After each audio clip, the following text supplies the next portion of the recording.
Bismillahirrahmanirrahim. Kita melanjutkan bahasan sirah saudara seiman dan kita masih di hiruk-pikuk dan luar biasanya dan dahsyatnya perang Badar. Yang terakhir kita sempat membahas kisah bagaimana kelihayan dan keterampilan Zubair bin Awwam radhiyallahu anhu pada saat dia membunuh Abu Kabs, salah satu prajurit Quraisy yang terkenal dengan postur tubuh besar, semuanya besi dari kepala sampai ke kakinya, dan dia membawa pedang yang ukurannya sangat besar serta pemegang pedangnya pun besar. Ukuran pegangan pedang sama dengan ukuran pedangnya, dan dia menyusahkan kaum muslimin. Sehingga ada beberapa sahabat yang sempat datang kepada Nabi SAW dan mengatakan, "Ya Rasulullah, Abu Kabs ini menyusahkan kita. Sulit untuk dilawan. Setiap kali ada orang mendekat dari jarak jauh sudah bisa ditebas sama dia. Juga dari kepalanya sampai kaki kudanya semuanya besi. Enggak bisa ditebas, dipanah, semuanya terpental." Maka Nabi SAW memanggil Zubair bin Awwam sambil berkata, "Hai Zubair, selesaikan urusannya Abu Kabs." Dan ini juga pelajaran teman-teman sekalian bagaimana keterampilan-keterampilan perang harus dikuasai oleh seorang muslim. Tentu niatnya digunakan untuk membela agama Allah, bukan untuk pamer, bukan untuk dikatakan hebat. Karena memang kalau ada seseorang yang hanya untuk dikatakan hebat, hanya untuk dikatakan atau hanya untuk membela sukunya, bukan karena agama, maka dia kalaupun mati bukan mati syahid. Makanya keterampilannya dikuasai karena itu. Zubair bin Awwam termasuk salah satu sahabat yang hampir setiap hari melatih keterampilan perangnya. Seperti memanah, melempar tombak. Bahkan beliau bisa memanah, melempar tombak sementara beliau berdiri di atas kuda. Jadi bukan cuma duduk, kudanya berlari, tapi sambil berdiri di atas kuda. Dan ini salah satu metode yang dipakai oleh Zubair untuk membunuh Abu Kabs yang memang posturnya lebih tinggi tubuhnya dan kudanya juga besar. Maka Zubair bin Awwam mengelilingi Abu Kabs sambil mencari mana posisi yang tepat. Dia bilang, Abu Zubair mengatakan, "Saya tidak temukan sedikit pun celah yang bisa saya membunuh Abu Kabs ini kecuali di antara dua matanya." Antara dua mata di situ rupanya bukan ditaruh besi tapi ditaruh semacam kulit hewan. Ya, kalau kita sekarang mungkin sudah dipakai semacam karet, ya. Itu yang memisahkan, yang menyambung saja supaya antara dua matanya ada pemisahnya. Cuma celah itu. Maka Zubair bin Awwam mengatakan, "Saya pun berdiri di atas kuda, kemudian saya melempar tombak tepat di antara dua matanya itu. Dan tembus sampai ke otaknya di belakang. Akhirnya terbunuhlah Abu Kabs ini." Kisah yang lain teman-teman sekalian yang unik di perang Badar yang luar biasa, kisah Abu Qatada atau kisah Qatada radhiyallahu anhu. Qatada radhiyallahu anhu adalah seorang sahabat yang tampan, yang gagah, ya. Kemudian juga orang yang kebetulan setelah perang Badar, sebelum perang Badar dia sudah melamar seorang wanita dan akan menikah. Pada saat dia dia niat kalau berhasil lolos, misalnya tidak mati syahid, tentu mati syahid jadi target utamanya. Tapi kalau dia berhasil menerima Badar dan tidak mati syahid, dia akan menikah sama wanita ini. Di perang Badar, lagi berkecamuk peperangan, Qatadah radhiyallahu anhu, ya, ini mendapatkan serangan satu anak panah yang kena ke bola matanya. Sampai membuat anak panah itu saking cepatnya dan kerasnya anak panah itu lemparannya, terlempar kemungkinan ini dari jarak sangat dekat, sampai membuat bola matanya, kelopak mata dan bola matanya kata ada rusak. Ya. Kena, rusak, berdarah semua, sobek, kemudian bola matanya keluar, tergantung. Tinggal ditahan dengan sedikit dari urat saraf ataupun kulitnya. Waktu melihat kejadian tersebut, otomatis Qatada duduk, kesakitan. Beberapa orang sahabat sempat melewati Qatada sambil mengatakan, "Wahai saudara, sudah tidak ada gunanya sekarang matamu ini. Dan ini menghambatmu sekarang. Kamu tidak akan bisa memperoleh pahala perang, jihad, pahala mati syahid, hanya karena matamu ini. Kami potong saja, biar kamu bisa berperang." Dan ini juga pelajaran teman-teman bagaimana semangat para sahabat. Bukannya kena matanya tepatnya rusak disuruh pulang ke Madinah. Atau disuruh istirahat di kemah. Dimotivasi untuk ikut lagi. Potong matamu, perang lagi. Maka Qatada pintar di sini. Dia mengatakan, ajak saya, bawa saya ke Nabi SAW. Saya mau ketemu sama Nabi SAW. Dibawalah ke arah kemahnya Nabi SAW. Begitu Nabi SAW lihat para sahabat lagi menggotong Qatadah ini, beliau tersenyum. Orang-orang sahabat bertanya, betul kok orang matanya keluar, Nabi SAW senyum ini. Lihat Qatadah. Tapi Qatadah sudah paham. Nabi SAW bilang kepada mereka semua, termasuk Qatadah di sini jadi target, wahai Qatadah, kalau kau mau, saya akan berdoa kepada Allah, matamu sembuh. Bisa utuh kembali nih, sembuh total. Kembali matamu semuanya. Tapi kalau kau mau bersabar tanpa mata, karena ini matamu rusak di jalan Allah, kau dijamin masuk surga. Maka Qatadah diam sejenak. Pilihannya cuma salah satu ini. Sabar masuk surga, tapi tanpa mata. Berarti menikah juga nanti kalau lolos tidak ada matanya satu. Atau, gitu kan, dia diobati cuma belum ada jaminan surga. Ini dapat tiket ini. Ini tiket gratis, silakan tinggal masuk surga. Yang penting sabar. Maka yang terjadi, Qatadah berpikir sejenak, lalu dia mengucapkan kalimat, dan ini riwayat-riwayatkan Imam Bukhari. Kata beliau, ya Rasulullah, doakan kepada Allah agar mata saya sembuh, dan juga doakan agar saya masuk surga. Dua-duanya. Dan sebagian ulama hadis mengatakan kemungkinan ini sebabnya kenapa Nabi tersenyum. Nabi SAW sudah dapat informasi dari wahyu, kalau akan begini jawabannya Qatadah. Maka ada dua riwayat Bukhari. Yang pertama dijelaskan kalau Nabi SAW sudah dilepaskan dia anak panah tadi, memegang bola mata tersebut dan memasukkan dengan telapak tangan beliau yang suci alaihi salatu wassalam. Kemudian beliau berdoa kepada Allah, lalu ditarik tangannya. Begitu Nabi SAW tarik tangannya, riwayat yang pertama mengatakan, Qatadah sendiri yang ceritakan, dia mengatakan waktu Nabi SAW tarik telapak tangannya, saya tidak bisa membedakan mana mata saya yang rusak dan mana yang bagus. Bayangkan kalau kita di posisi Qatadah, teman-teman, matanya sudah rusak, jelas-jelas berarti ini sebelah kanan udah nggak bisa ngelihat. Tapi dengan hikmah Allah, jadi dia bisa bedain itu, ini terang, ini nggak bisa melihat sama sekali. Sekarang tiba-tiba dua-duanya bisa melihat. Dan dia bilang, saya tidak bisa bedakan yang mana rusak dan mana yang mana tadi tidak rusak, karena sempurnanya.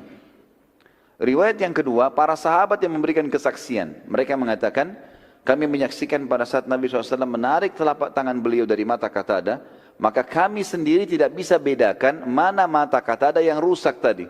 Kan ini sudah sobek, kena anak panah, sobek kulitnya, bola matanya sudah rusak. Ini kembali utuh seperti semula. Dan ini ulama masukkan dalam satu mukjizat Nabi sallallahu alaihi wasallam di dalam perang Badr. Termasuk kisah yang luar biasa terjadi selain kisah Zubair bin Awam, selain kisah tadi Qatadah, ada kisah yang lebih luar biasa kalau menurut saya. Kisah ini luar biasa dan ini dua orang ini saya favoritkan di dalam hidup saya pribadi dan saya berharap mudah-mudahan dari keturunan muslimin, terutama keturunan saya ada orang-orang yang seperti ini. Ini luar biasa, anak-anak muda umurnya 15 tahun sama 16 tahun. Dua orang anak muda dari Ansar. Namanya Mu'adz ibn Afra dan Auf ibn Afra. Ayah mereka namanya Afra, dikenal dengan dua anaknya Afra, dua anak laki-laki. Mu'adz kakak umurnya 16 tahun, Auf adik umurnya 15 tahun. Abdurrahman ibn Auf menyebutkan di dalam perang Badar, kisah sahih riwayat Bukhari Muslim, dia mengatakan pada saat aku sedang melihat perang berkecamuk dan aku berada di pinggiran kancah peperangan, tiba-tiba saja aku didatangi oleh seorang anak muda Ansar bernama Mu'adz ke sebelah kirinya, lalu berkata, hai paman, mana Abu Jahal? Kata Abdurrahman, kenapa kau tanya Abu Jahal? Dia bilang, saya dengar dia orang yang paling menyakiti Nabi SAW waktu di Mekah. Kata Abdurrahman, iya benar. Apa yang kau mau lakukan? Saya mau bunuh paman. Jadi anak muda ini bukan nyari prajurit-prajurit biasa. Mana kepalanya itu? Kepala orang kafir nih, pimpinan perang. Itu memang kebetulan Abu Jahal panglima perangnya. Pimpinannya, kalau muslimin dipimpin oleh Nabi SAW, kalau Quraisy di perang Badar dipimpin oleh Abu Jahal. Maka kata Abdurrahman, nanti kalau saya lihat dia, saya akan tunjukkan. Karena Mu'adz belum pernah lihat Abu Jahal. Kata Abdurrahman, Baru saya selesai bilang itu, datang adiknya dia, Auf, di sebelah kanan saya. Seakan-akan mereka memang tidak saling tahu nih. Mengucapkan kalimat yang mirip, wahai paman, mana Abu Jahal? Kata Abdurrahman, kenapa kau tanya Abu Jahal? Ini perang lagi berkecamuk, kakaknya lagi sibuk menunggu melihat, dia tidak lihat adiknya. Ini tidak janjian ya. Kemudian Abdurrahman bilang, kenapa kau cari Abu Jahal? Dia bilang, saya dengar Rasulullah SAW paling disakiti di Mekah oleh dia. Terus apa yang kau mau buat? Saya mau bunuh. Baiklah, nanti kalau saya lihat saya akan tunjukkan kepadamu. Kata Abdurrahman, tidak lama kemudian, tiba-tiba di pasukan musuh, terlihat itu. Terlihat ada pasukan Quraisy datang, di tengah-tengah pasukan ada Abu Jahal. Abu Jahal dikatakan oleh Abdurrahman, demi Allah semuanya dari kepalanya sampai kakinya besi. Enggak kelihatan kecuali matanya. Sudah gitu dikumpul-rumuni oleh pasukannya lagi. Banyak sekali. Melingkar, mengelilingi dia. Maka saya bilang, itu Abu Jahal. Kata Abdurrahman, begitu saya ucapkan itu Abu Jahal, demi Allah, kedua anak muda ini, Mu'adz dan Auf adiknya, seperti anak panah yang terlepas dari busurnya. Cepat sekali. Menyerang semua pasukannya Abu Jahal. Dan karena mereka kelabakan, tidak sangka dua orang menyerang sekian ratus orang, gitu kan? Akhirnya kelabakan nih, kacau balau. Mereka terus menebas sana sini sampai mereka berdua berada di depan Abu Jahal dan keduanya menebaskan pedangnya ke arah Abu Jahal. Tapi karena Abu Jahal di atas kuda dan mereka berdua ini berjalan, gitu kan, berlari, maka pedangnya mengenai bagian paha dan saking kerasnya tebasan tersebut sampai akhirnya paha Abu Jahal sempat sobek, berdarah dan jatuh dari kuda. Si Auf, si adik ini, sempat dibunuh mati syahid dibunuh oleh Ikrimah bin Abi Jahal. Waktu itu Ikrimah masih dalam keadaan kafir. Nanti tentu setelah pembebasan kota Makkah, Ikrimah masuk Islam. Dan beliau mati syahid di perang Yarmuk. Ada kisahnya sendiri yang luar biasa juga. Waktu itu masih dalam keadaan kafir. Anaknya Abu Jahal. Dia menyerang Auf, Auf mati terbunuh, si adik. Si Mu'adz berusaha melarikan diri, karena Abu Jahal sudah kena. Tangkis sana sini, lepas dari peperangan. Begitu dia keluar, rupanya ada satu orang kafir atau beberapa orang kafir yang menebaskan pedang ke tangan kanannya dan sempat ketebas. Akhirnya tangannya seperti tergantung tangan kanannya. Dia pun keluar dari kancah peperangan. Dia enggak berhenti teman-teman sekalian. Perhatikan semangat sahabat mengejar surga ini dan keyakinan mereka kalau mati itu datang bukan karena sebabnya, tetapi karena ajalnya datang. Karena sebab-sebab kematian banyak. Orang bisa ditabrak kendaraan, orang bisa menghadapi kebakaran, bisa tenggelam. Tapi kalau ajal belum datang, nggak bakal mati. Pasti akan diselamatkan, terselamatkan dengan sendirinya. Apa yang dilakukan teman-teman? Bayangkan di umur 16 tahun, tangan kita tertebas, tergantung tinggal beberapa lembar kulit, kulitnya yang halus yang menangannya. Yang dia lakukan, dia buka imamahnya, lalu diikat sama dia. Tangannya disatukan, tangan kanannya diikat sama dia di punggungnya dengan imamahnya supaya bisa bertahan. Lalu dia masuk lagi nyerang dengan tangan kirinya. Sementara melawan musuh dia merasa dia kesakitan dengan tangannya ini, dia merasa terganggu dengan itu. Dia keluar dari kancah peperangan, imamahnya dibuka, tangannya diinjak sama dia, ditarik. Dikeluarin tangannya, karena sudah mengganggu nih, nggak bisa berfungsi lagi. Setelah itu dia masuk menyerang teman-teman sekalian umur 16 tahun. Dengan tangan kirinya sampai terbunuh mati syahid. Dua anak muda yang luar biasa ini. Ya. Di sini teman-teman sekalian, karena perilaku dua orang ini, ulama sepakat bahwasanya kekalahan musyrikin setelah izin Allah di Badar, selain janji Allah, adalah perannya dua orang ini. Kenapa? Karena ternyata setelah Abu Jahal jatuh, dan orang-orang kafir Quraisy tidak ada yang bisa mengobati karena besarnya sobekan di pahanya dan berdarah banyak. Akhirnya mereka kelabakan gara-gara itu. Pimpinannya sudah luka. Dan mereka takut, khawatir jangan sampai dari pasukan muslimin keluar lagi dua orang seperti ini yang menyerang tiba-tiba. Akhirnya Abu Jahal diurus, dirawat, dikeluarkan dari kancah peperangan oleh mereka. Dan muslimin berkecamuk lagi peperangan, masih berperang yang lain. Kita masuk sekarang juga. Di antara kisah yang terjadi di perang Badar adalah terbunuhnya Umayyah bin Khalaf. Umayyah bin Khalaf teman-teman adalah dulu majikannya Bilal di zaman jahiliyah. Majikannya Bilal. Dia yang dulu taruh batu panas di dadanya Bilal, dia yang cambukin, dia yang siksa Bilal intinya. Umayyah bin Khalaf ini orangnya gemuk, badannya besar. Rupanya waktu pasukan muslimin memenangkan perang Badar, kocar-kacir pasukan kafir Quraisy ini, udah mulai banyak yang melarikan diri. Umayyah bin Khalaf ini kudanya lepas dari dia. Dia jatuh dari kuda, kudanya lepas. Dia karena gemuk sekali nggak bisa lari. Sudah nggak bisa lari, pasukan musyrikin sudah banyak lari, tinggal dia sama anaknya berdua. Tinggal sama anaknya berdua. Ada riwayatnya yang mengatakan tinggal dia sendirian. Muslimin lagi ngumpulin ghanimah. Ada sebagian yang mengejar musuh, sebagian mengumpulkan ghanimah. Apapun yang ditinggalkan oleh musuh pada saat itu dari pedang, perisai, kendi-kendi, apalah semua dikumpulin di depan kemahnya Nabi SAW. Nanti Nabi SAW bagi rata.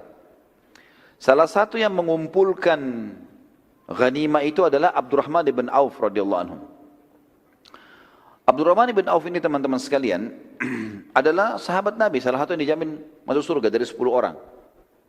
Di zaman jahiliyah namanya dia Abdud. Namanya dia Abdud. Wud ini namanya berhala. Hambanya Wud gitu. Setelah masuk Islam diganti Abdurrahman oleh Nabi SAW.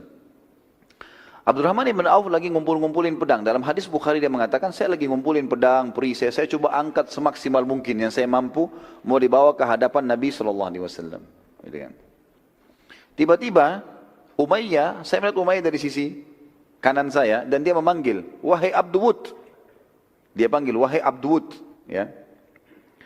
Maka berkata Abdurrahman, saya tidak mau balik karena nama itu buruk. Terus dia mengatakan, wahai Abdud, wahai Abdud. Umayyah selalu memanggilnya.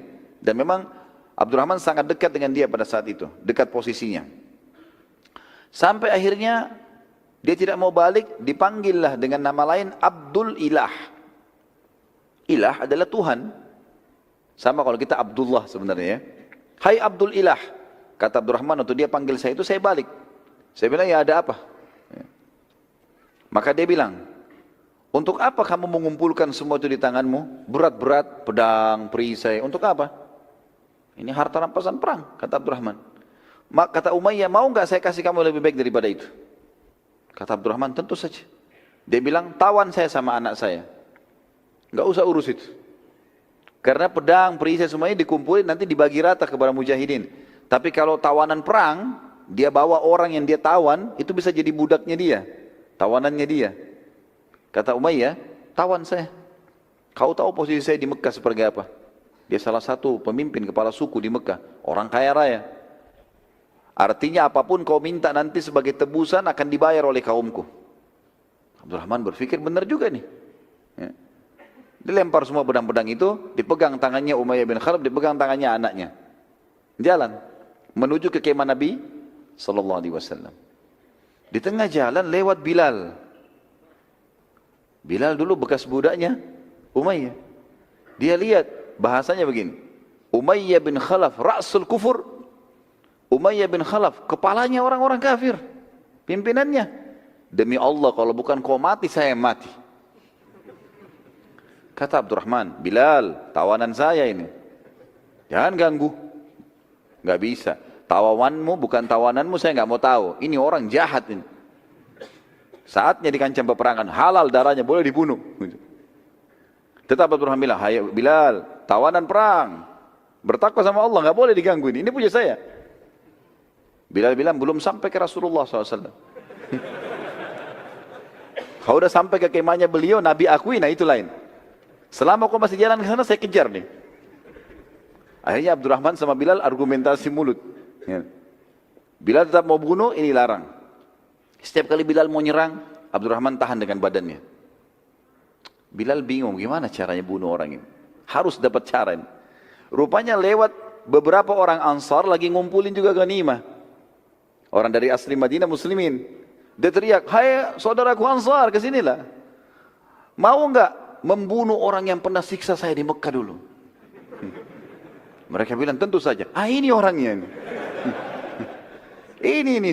Umayyah bin Khalaf ini yang taruh batu panas di dada saya, yang pukulin saya, yang caci maki, yang suruh saya mengatakan unta itu Tuhan. Ini orang ini. Bunuh dia. Mereka bilang harus dibunuh ini. Kata Abdurrahman, sebentar, ini tawanan saya. Enggak boleh. Kata Bilal, belum sampai ke kemah Rasulullah. Orang ini jahat. Terus Bilal terus motivasi orang-orang Ansar. Abdurrahman terus membela sampai orang Ansar mengatakan, Abdurrahman tidak bisa. Belum sampai kemah Rasulullah.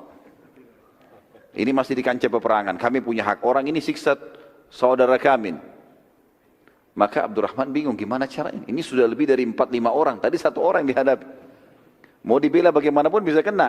Maka Abdurrahman bilang, hai Umayyah, baringlah. Disuruh baring di tanah. Terus supaya Abdurrahman tidur di atas badannya. Jadi Umayyah disuruh tidur, dia baring di atasnya supaya tidak bisa diserang gitu. Kata Bilal, tusuk dari bawah. Ya betul gitu Bilal, tusuk dari bawah. Jadi semuanya menusuk dari bawahnya Abdurrahman. Karena Abdurrahman nggak boleh kena, Muslim. Sampai akhirnya mati terbunuh. Waktu terbunuh, kata Abdurrahman, semoga Allah maafkan kau Bilal. Kau sudah hilangkan ghanimah saya.